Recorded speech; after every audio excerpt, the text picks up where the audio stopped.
How many hogs are coming to this trap? Oh, probably 100 a night at least. Oh, come on. Oh yeah, at least. I'll show you.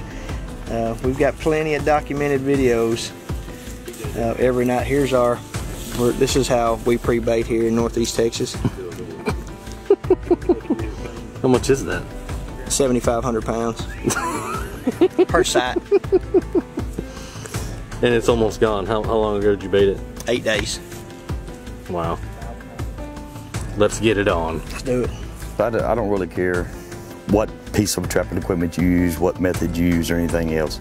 If you don't have a good process behind your trapping itself, your chances or your success rate is not going to be as high. Here at Bull Creek, we've created a very special process to go behind the trap itself. We call it our S.P.E.A.R process. S.P.E.A.R. It stands for surveillance, pre-bait, eradicate, analysis, and reporting.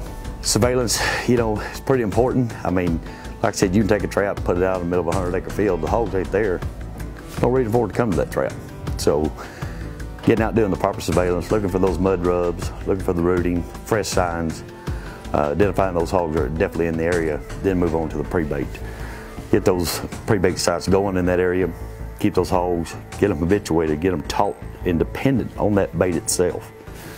Once you've got those hogs doing that 2 or 3, 4 days straight in a row, you've identified, done your homework, identified the sounder that's coming in there, you know whether or not you have 10 hogs, 15 hogs, 20 hogs coming in there every single night.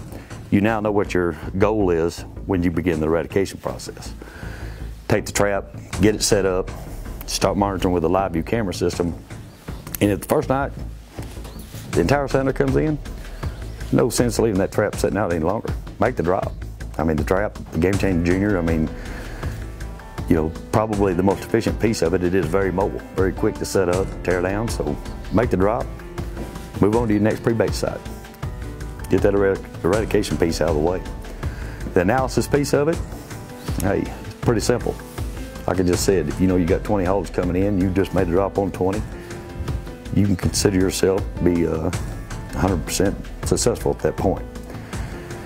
The reporting side of it is pretty important. I mean, if you're a property manager or if you're working for a government entity, you know, you want to keep track. How many hogs, you know, you're eradicating. You know, it's pretty important to understand how many sows you're taking out, how many boars that you're catching. Just have a real good understanding and go back to your boss or your higher ups or your reporting structure and let them know what's going on. You know, the trap itself is, you know, it's a pretty good size investment, but like with any other piece of equipment, you know, there's a process behind it, and that process is just as important as the electronics or the mechanical features of the trap itself.